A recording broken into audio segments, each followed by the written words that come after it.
नमस्कार मित्रांनो, माझं नाव निखिल सकपाळ. तर पुन्हा एकदा स्वागत करतोय थेट आपल्या दापोली तालुक्यातल्या आसूद गावातून. मागे बघताय अविदा आहे. खास गोकुळाष्टमीला आलेलो आहे. आज गोकुळाष्टमी आहे आणि अष्टमीचा असतो उपवास. आणि दरवर्षी अष्टमीला येतो कारण आमच्या घरी श्रीकृष्ण जन्माष्टमी होते परंपरेनुसार.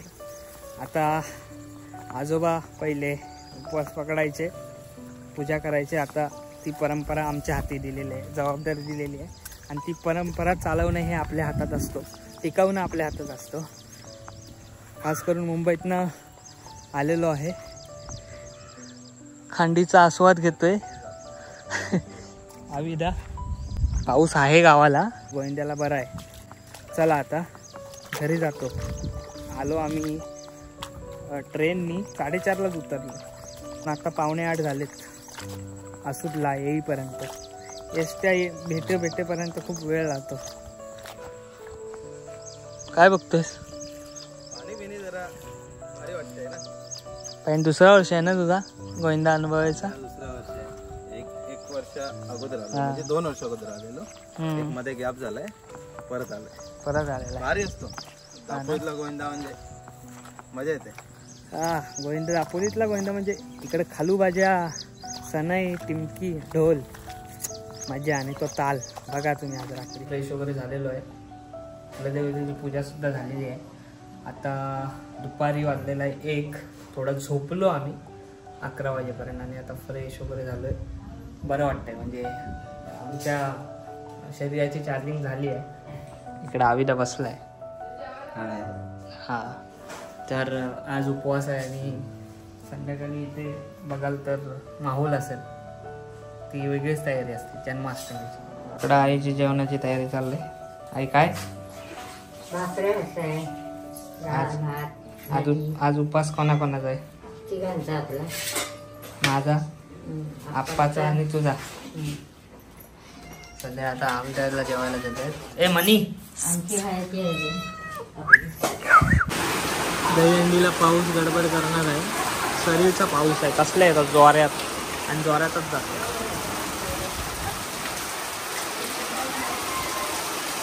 ती पोरा आलेली आहेत. अरे आरू, इकडं काका आहेत. काकानी हार विणून ठेवलेले. आणि गोविंद्याचा आमचा पाया असतो, जो वाद्य असतो, त्यामुळे गोविंद्याला खरी रंगत येते, ती म्हणजे खालू भाज्या. तो आमच्या वडलूपार्जीपासून आहे, पंजोबांपासून आहेत. काकांचे पहिले आजोबा सनई वाजवायचे, ढोल वाजवायचे. तर त्यांच्यापासून ही परंपरा आहे, त्यांच्या अगोदरपासून आहे. पण हे वडलोपार्जी त्यांनी घडवलेले ढोल आहेत, ते आता आम्ही कुठंतरी जोपासतोय.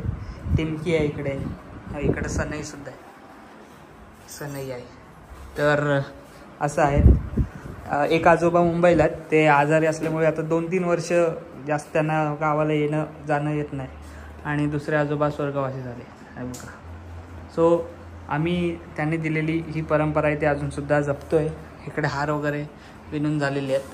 थोड्याच वेळात चौरंग वगैरे मांडू इथं. काय रे, काय तुला काय बोलला? तू गोविंद्याला गाणी काय बोलणार? गोविंद्याला गाणी काय बोलणार? बोल. टी शर्ट दे. तू गाणं बोल पहिला गोविंद्याचा. बोल. हा बोल. भले भले उसात शिरले कोल्हे, लांडगे पलाले. हा, हे नको. पुढचा शिमग्याचा काय? आता शिमगाय का गोविंदा आहे?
वरती लागलेली आहे भालाला, स्पेशली याच्यासाठी आहे.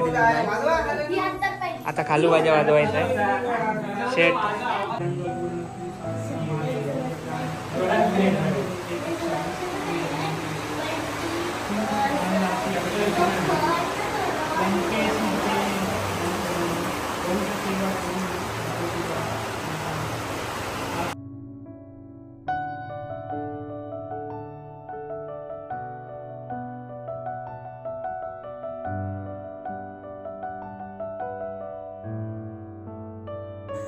आमचे रक्षाबंधन आज होते.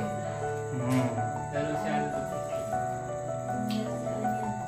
दरवर्षीचा शेड्यूल असतो. अच्छा, तेव्हा यायला जमत नाही ना.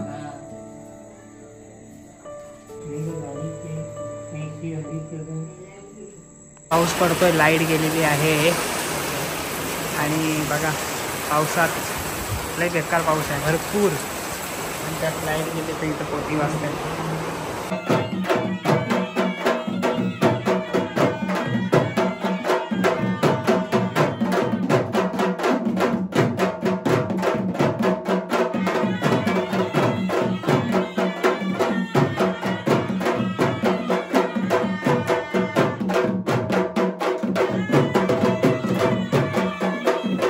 बाजा वगैरे वाजवून झालेला आहे. आत्ता वाजलेत 11:15 आणि थोड्याच वेळात श्रीकृष्णाचा जन्मकाळ होईल. दरवर्षी आमच्या घरी होतो. आता पूर्ण वाडी येईल. पहिली जाईल, पहिली वाडीच्या इथली हंडी फुटेल आणि त्यानंतरला एक जगुदाचं घर आहे तिथे छोटा उत्कर्ष आहे ना, त्याच्यानंतरला आमच्याकडे ती फळी धरून येतील. ती मजाच वेगळी असते. आणि आता पाऊस पण आहे. उद्या पाऊस असला तर अजून मजा. आविद आहे. पाऊस असला की काय गारटले मग उद्या नाही, गरम पाणी असतो बाबा.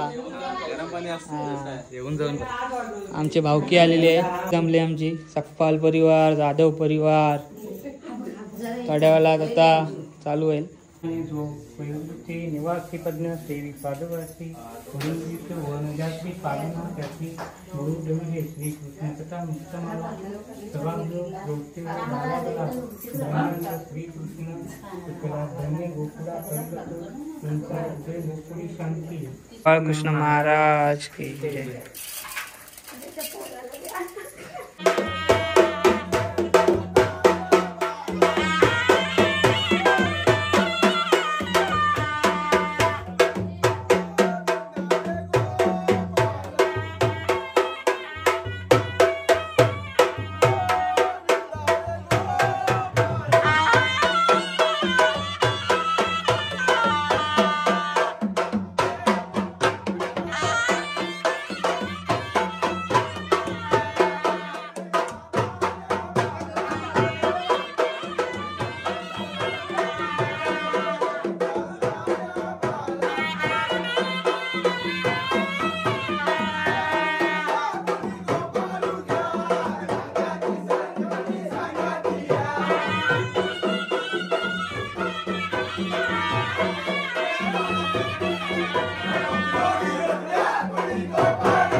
गोकुळाष्टमी झालेली आहे, श्रीकृष्णाचा जन्मकाळ झालेला आहे.